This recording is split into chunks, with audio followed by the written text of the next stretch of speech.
The house creaked as I stepped inside, the door groaning behind me like it resented my return. Savannah air always carried that thick, nostalgic weight, and today, it pressed down heavier than usual. The silence was sharp, the kind that didn't just fill a room but carved into you.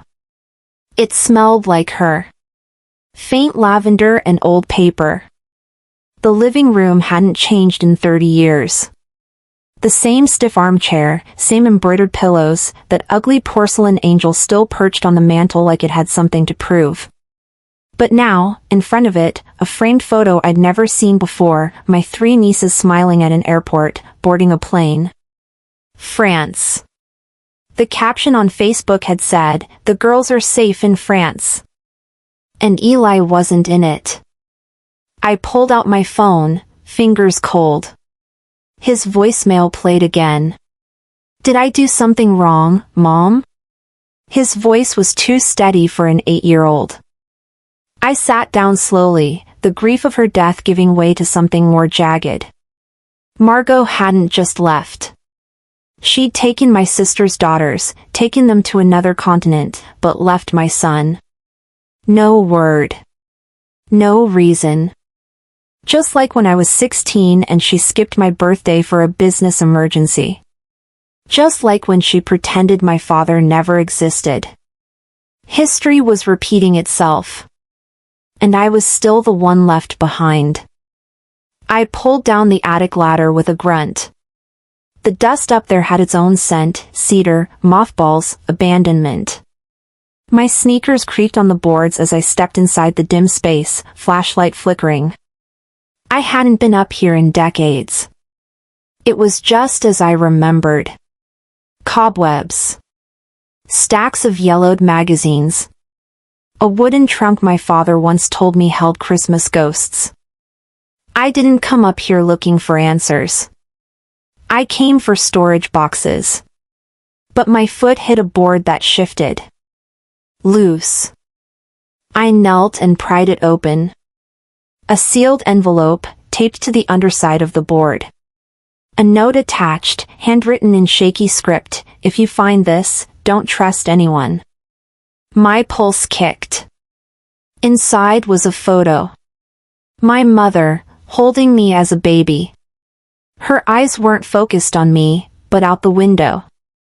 She looked terrified.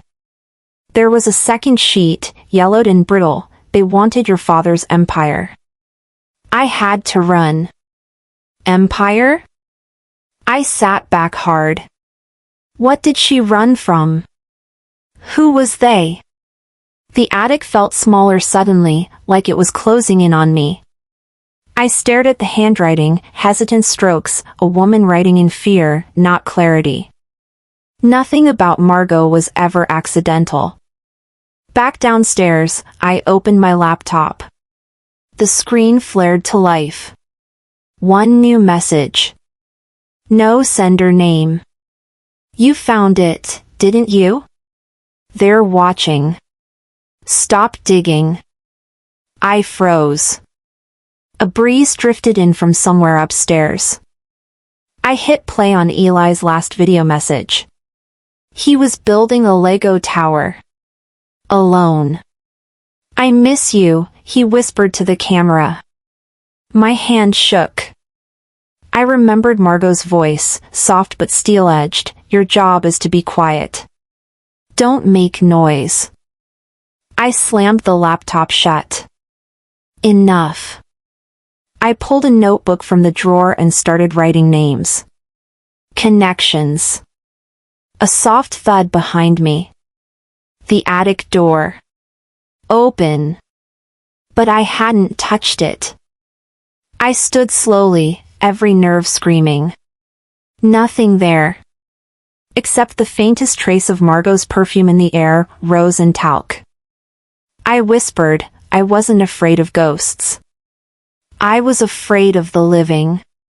The Georgia dusk wrapped around me like wet wool. I stood on the porch, envelope clutched in one hand. A neighbor, Mr. Langley, passed with his dog, gave me a half-smile. Your mama sure left in a hurry before she passed. I blinked. What do you mean? He shrugged, scratching the dog's ear. Didn't she tell you?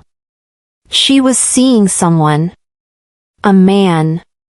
Looked like he'd seen a ghost when I last saw him on her porch. I watched him walk away. Then looked down.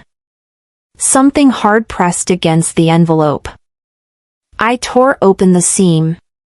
Inside, along with the photo, was an old key. Rusty. Ornate. I turned back to the house. What the hell were you hiding, Mom? Inside the photo, I hadn't noticed before, on the back, a name written in faint pencil. A name I hadn't heard since childhood. The light in the kitchen was barely enough to see by, but I didn't need much to recognize my own name, or what should have been mine. Rowena Jr. H. Sanderson, Paris, 1983. The back of the photograph pulsed like it had its own heartbeat in my hand. Junior. My breath caught. Harold Sanderson had no children named Rowena. Not officially.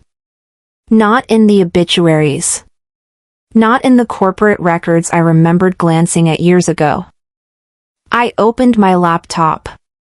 Searched his name. A scan of a 1983 real estate journal came up. Hale & Sons Holdings, new expansion in the EU market. There, in a throwaway paragraph, led by H. Sanderson with a confidential partner. That date matched the handwriting in the attic letter. I printed the article and pinned it to an old corkboard I dragged out of the hall closet. My name wasn't just a name. It was a thread. Paris. Margot once mentioned it, just once, in that clipped, dismissive way she reserved for things that cut too deep. It was cold. The food was bland. Then she switched the topic to taxes. Was I born there? Was my birth certificate forged? I stared at the photo again. My mother's terrified eyes. A different country. A man I never met. Who the hell was I, really? The attic had a new gravity now. I pulled down the ladder again, flashlight clenched between my teeth, and climbed. Near where I found the envelope, a small metal box sat in the corner. Locked. I reached for the key, the one from the envelope. Slid it in. It clicked. Inside, a letter. Notarized. To my daughter, should you ever return. Dated 1996. Signed, Harold Sanderson. I sat on the floor, knees tucked to my chest, and read. He spoke like a man racing against time. The first line hit like thunder. If you're reading this, it means Margot has kept too many truths too long. A trust fund. Rowena Jr. Trust, he called it. Established in 1985. I asked Jonas Mercer to protect it until you came of age. Do not let your mother's pride bury your future. His words felt personal. Protective. He knew about her. He knew about me. He'd left something for me, something real. Something mine. And she never told me. The letter named Jonas Mercer, an attorney in Washington, D.C., retired now. But once, my father's right hand. Tears pricked my eyes. I'd spent a lifetime wondering why I felt like an extra in my own life. And here, finally, someone had written me a part. I called the number listed under Jonas Mercer's name. It rang. And rang. Then a woman's voice, Mercer and Thorne, this is Grace. I introduced myself. Said I was calling on behalf of family history. There was a pause. Then a careful, I can pass along a message. Click. Hours later, as I sat at the kitchen table scribbling questions into my notebook, I heard something slide under the front door. An envelope. No return address. Inside, a single note. If you found the box, don't trust anyone with the drive. Especially family. No name. Just 2 initials, JM. Jonas? Or Grace? Someone knew. Someone was watching. The phone rang. Clara. Her voice, as always, sugar-coated tension.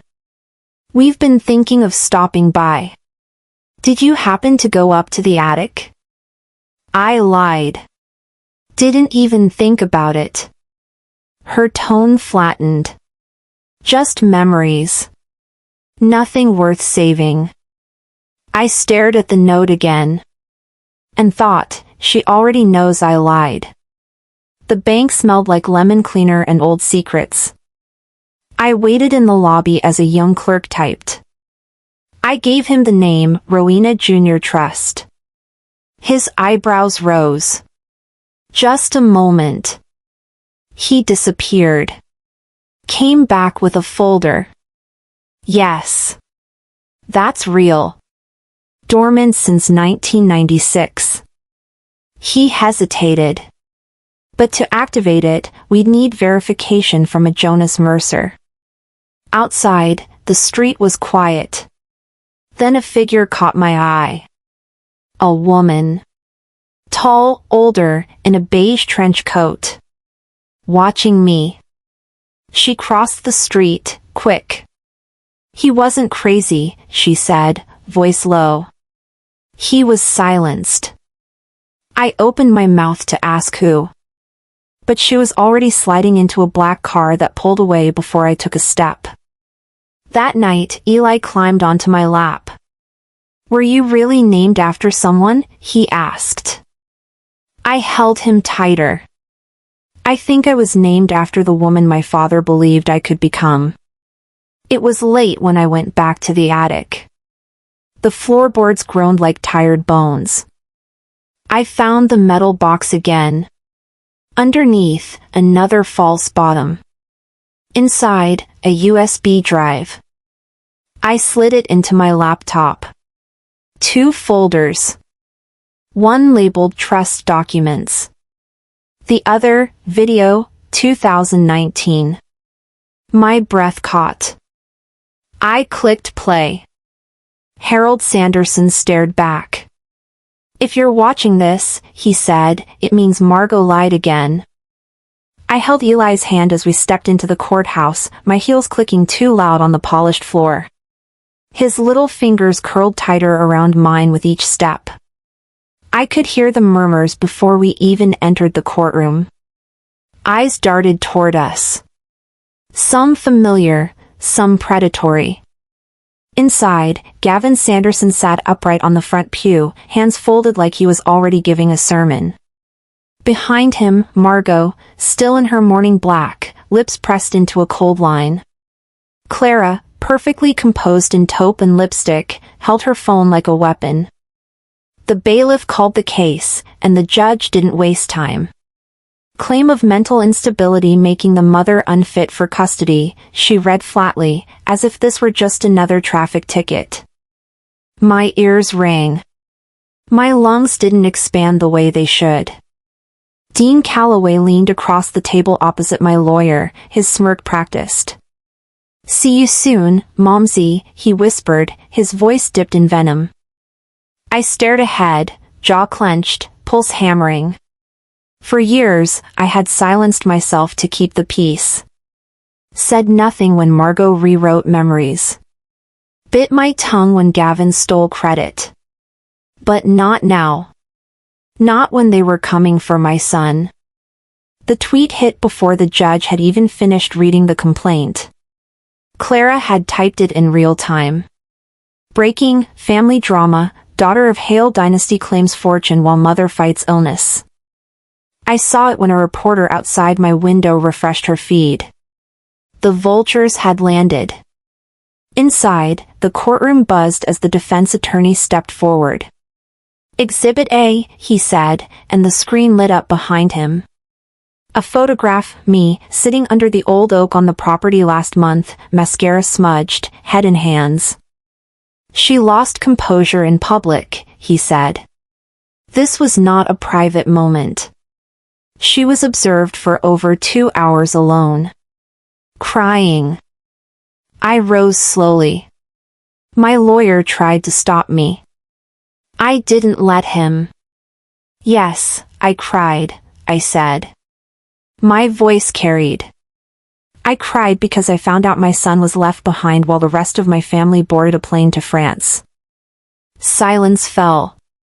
Even the judge looked up. Behind me, Eli tugged at my sleeve. I reached down and squeezed his hand. He didn't say anything. He didn't have to. They wanted to paint me fragile. Instead, I painted truth. The judge's face was unreadable as she reviewed the evidence. After a long pause, she spoke. Due to current uncertainties and the absence of a psychological evaluation, I am granting temporary custody to Dean Calloway, to be revisited in 60 days. My knees didn't buckle. My tears didn't fall.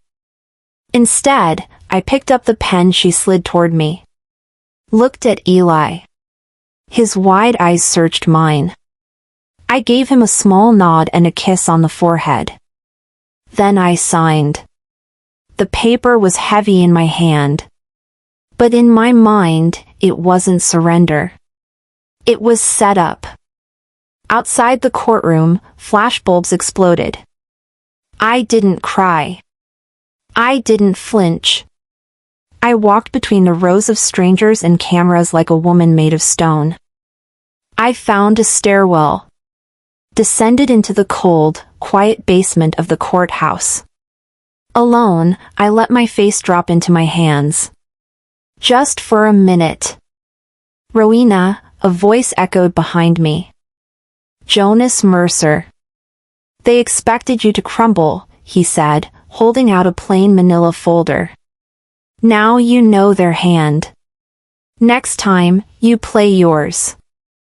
I sat in my rental car for over an hour, the world fading outside. I pulled out the photo and the letter. My father's face. His words. I will prove you were right, Dad, I said, louder than I meant to. My phone buzzed with Clara's posts, but I didn't look. Instead, I closed my eyes. Flashback, Savannah, summer of 1992. A garden party. My mother laughing with friends, wine glass in hand. Rowena's delicate, she said, her voice syrupy sweet. We don't pressure her.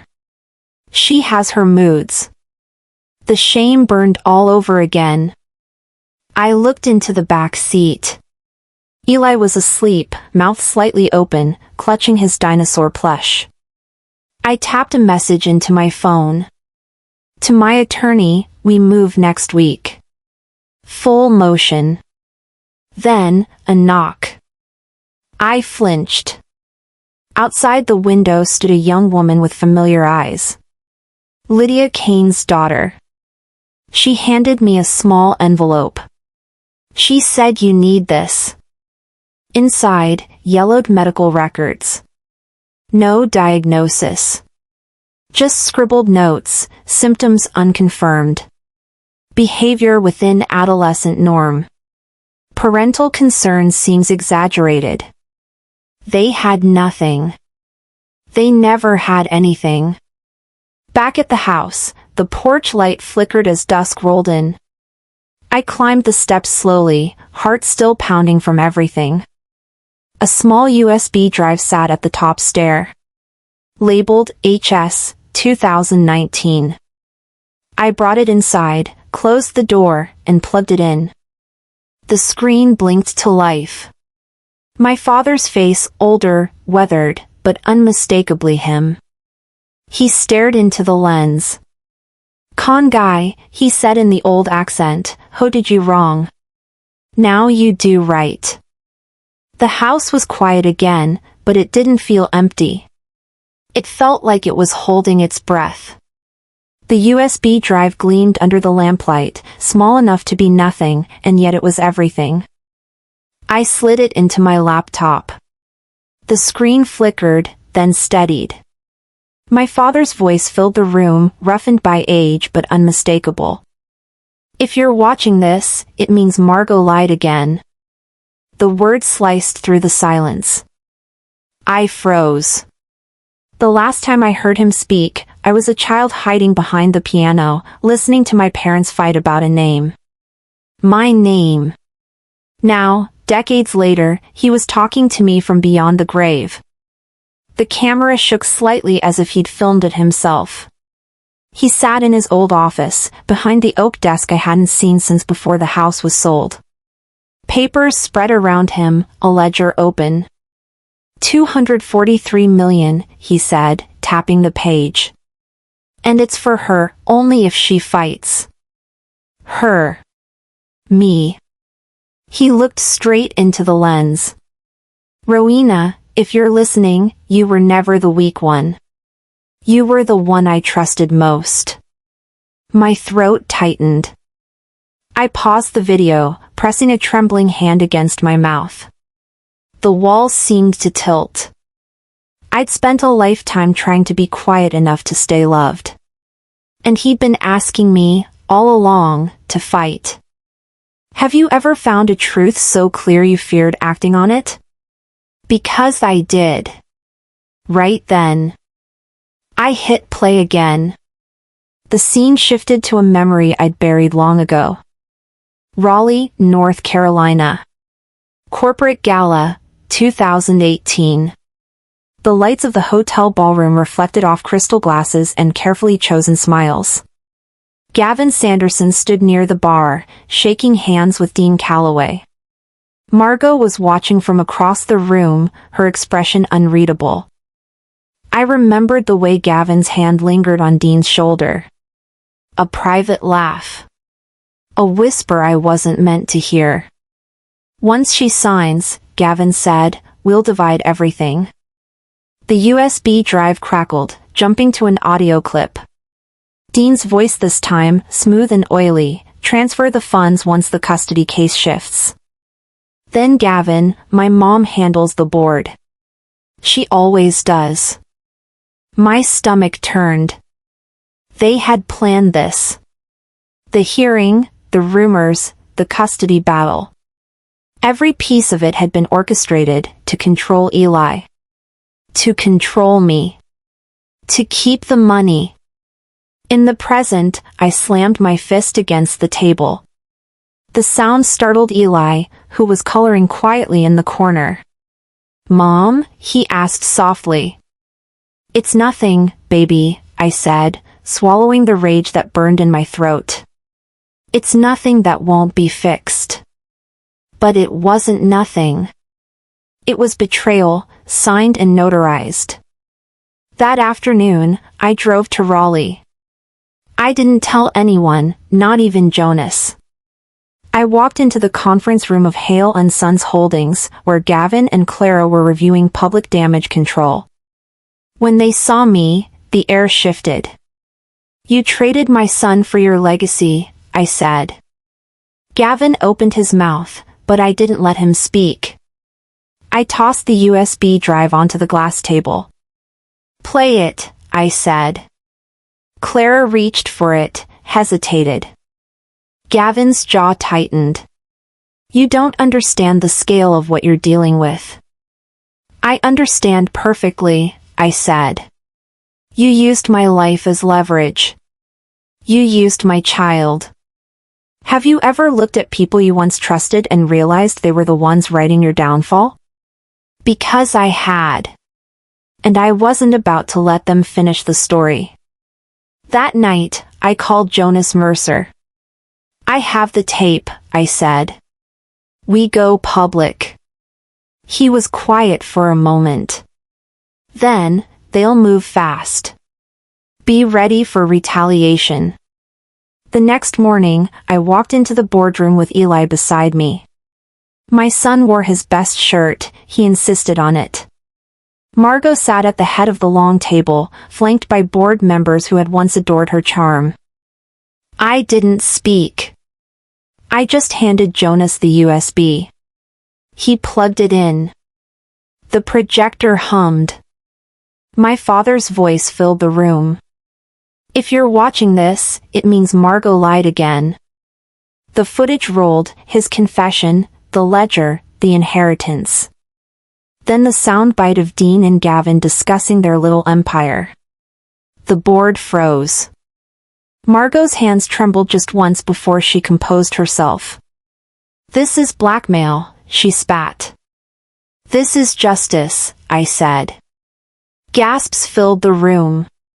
Someone at the table muttered, my God. Gavin's face drained of color. Jonas turned off the video. Silence followed, heavy and final. Have you ever watched someone crumble under the weight of their own lies? Because Margot did, her shoulders squared, but her eyes told the truth. Security escorted Gavin out first. Dean wasn't far behind, his phone buzzing with frantic messages. Urgent, I caught on one as he passed. Margot stood slowly. This means nothing unless a court validates it, she said, her tone brittle but steady. Then that's exactly what I'll do, I replied. I bent down to Eli's level. We fight with facts, not feelings. He nodded solemnly, his small hand gripping mine. As we stepped outside, camera flashes blinded us. Voices shouted questions. I shielded Eli with my coat, but he peeked out and waved. The courage of a child. The calm before the real storm. That evening, back at the house, I gathered every framed photo of Margot and placed them in a box. On its side, I wrote one word, history. The mantle looked cleaner without her. Sometimes, to step into your future, you have to clear your past. The moonlight stretched through the attic window. I stood there, the dust floating like ghosts of every secret I'd just unearthed. Eli appeared behind me, sleepy-eyed. Mom, he whispered, they're all watching. I took his hand. Yes, I said. But tonight, we're starting to be seen. The courtroom smelled of varnish and tension. Eli sat beside me, his small legs swinging above the floor, completely unaware that the fate of our lives would unfold in the next hour. I reached over and brushed his hair back, pretending to be calm. Jonas stood a few feet away, tapping his pen against the table, watching the clock. She's coming, he whispered. The door at the back creaked open. 2 guards escorted an older woman inside, frail but upright, her silver hair tucked into a neat bun. Lydia Kane. I hadn't seen her in years. Once my father's assistant, once my mother's shadow. Her eyes met mine briefly, and she nodded. She walked to the front and handed a sealed envelope to the bailiff. For the court, she said, her voice soft but steady. On the front, written in looping handwriting, H. Sanderson, personal. The judge took it, sliced the seal, and unfolded a single yellowed note. He read aloud. I, Harold Sanderson, declare my daughter, Rowena Hale, rightful heir to all personal and business holdings, uncontested and unconditional. My heart froze. Attached to the bottom of the page was a post-it in faded ink. Margot forged this once. For a moment, no one moved. Then Gavin's face blanched. Margot stiffened. Clara's phone slipped from her hand and clattered on the courtroom floor. The sound echoed louder than any gavel. Have you ever held the last piece of truth and watched the world react to it? Because that's exactly what I was doing, sitting perfectly still while the people who'd built their power on lies began to crumble. Margot recovered first. Her voice, sharp as glass, cut through the whispers. This envelope is fabricated. You are presenting hearsay. Her lawyer rose in support, clutching papers. Gavin leaned toward Dean, who sat a few seats behind. "Now," he hissed, "we expose the renunciation."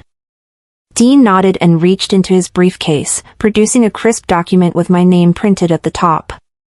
Renunciation of inheritance. He slid it across the table toward me. "If Ms. Hale wishes to retain temporary custody of the minor," he said smoothly, "she will sign this form immediately, relinquishing all financial claim to the Hale-Sanderson estate." The judge frowned. This wasn't submitted through the proper channels. Dean smiled thinly. "It's a private agreement. For the child's welfare." I looked down at the paper.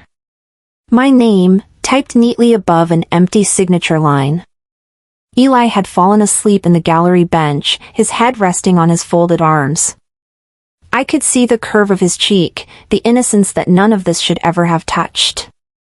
A mother's first job is to protect her child, not her pride. I stood up slowly, lifted the microphone, and let the paper hang from my fingertips. "I refuse to sign," I said clearly. "My legacy isn't paper, it's truth." Gasps rippled through the room. Someone shouted, "Order!" The judge pounded his gavel, but the noise had already shifted, the tide had turned. When you're forced to choose between your name and your child, you learn which one truly belongs to you. By evening, I was done hiding. The Hale and Sons boardroom glittered with its usual arrogance, polished marble, champagne glasses, and the faint smell of expensive perfume. Margot sat at the head of the table, shareholders surrounding her like disciples. I didn't wait to be announced. I walked straight in and threw the renunciation form onto the table. It slid across the glass and landed in front of her. "Meet the real document," I said, holding up Lydia's note. Harold left everything, $243 million, to me. A low murmur spread through the room. Jonas stood near the projector, ready. He clicked a button, and the screen behind me lit up. My father's face appeared, recorded years ago from his safe deposit vault. "Rowena," he said in that familiar, gravel-edged voice, "it's your turn."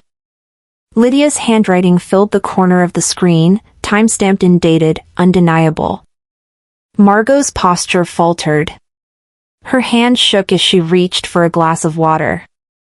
"This is manipulation," she said, her voice trembling for the first time in my life. "No," I said quietly. "This is correction."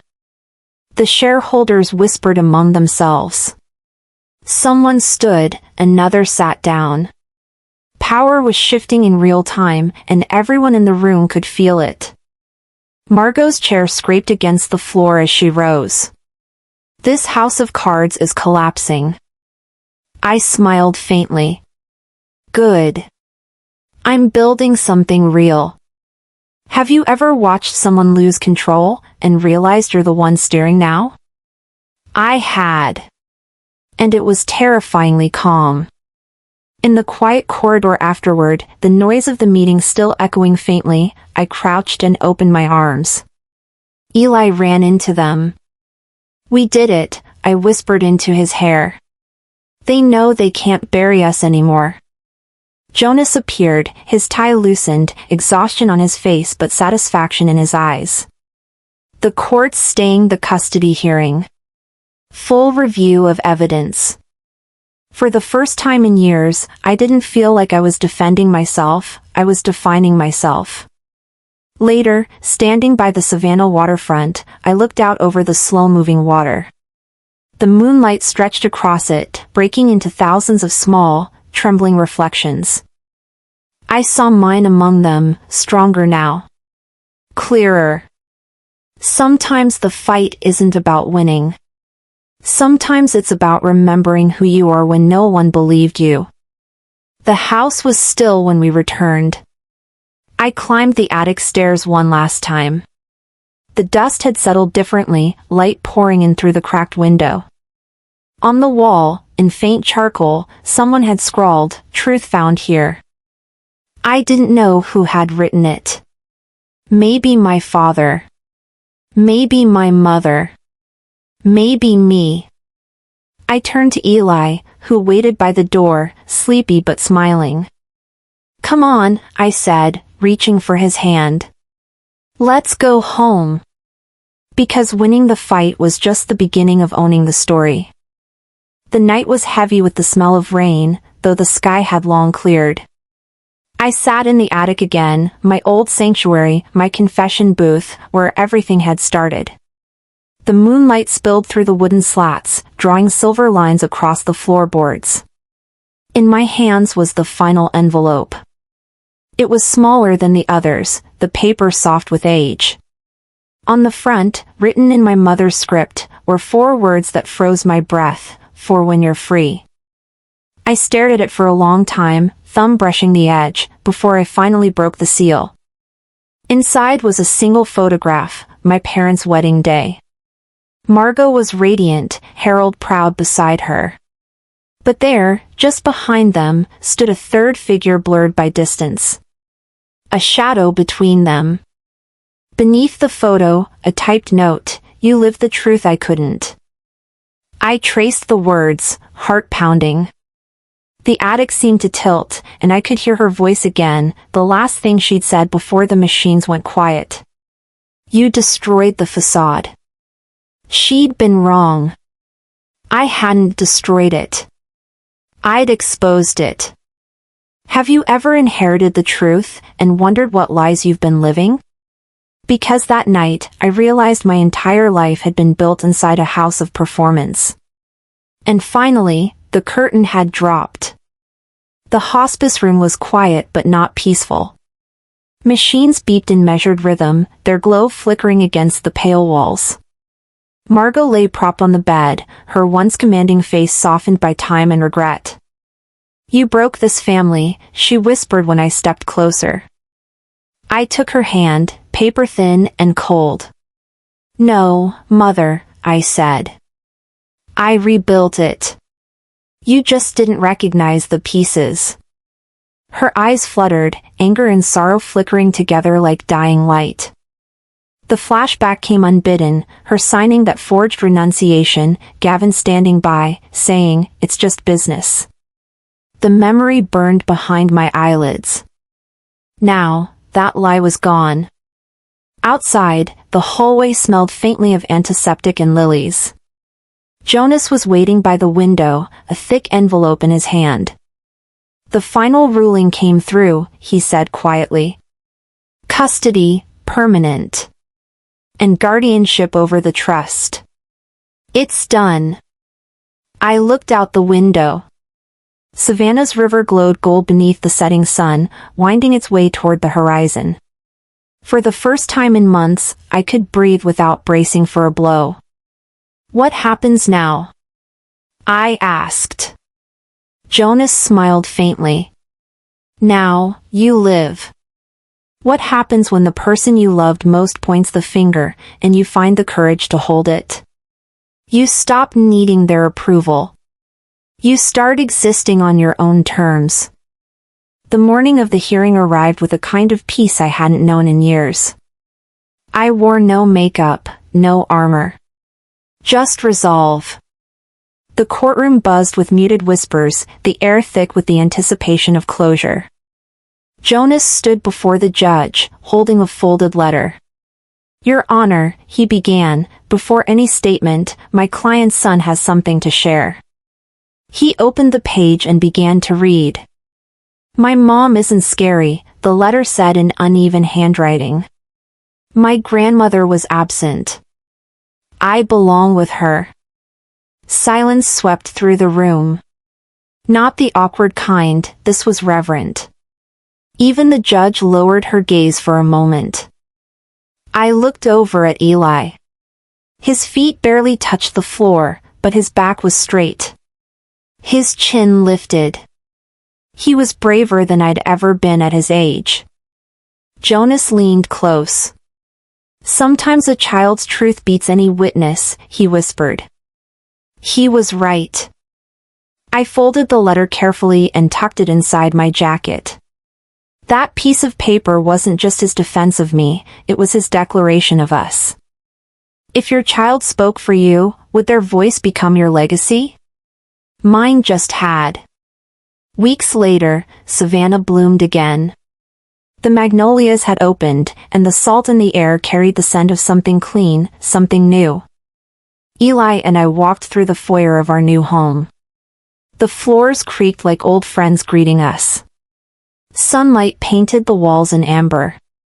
This place is ours, I told him. Not because of money, but because we claimed it. He grinned and ran down the hallway, his laughter echoing. In the backyard, Lydia Kane was waiting beside the garden shed. She handed me a small brass key, worn smooth with age. Your father meant for you to have this, she said. It's from 2019.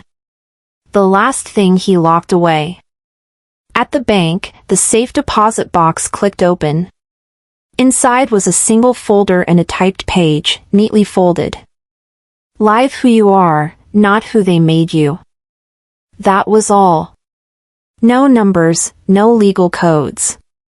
Just truth. I smiled through the tears. Thank you, Dad, I whispered.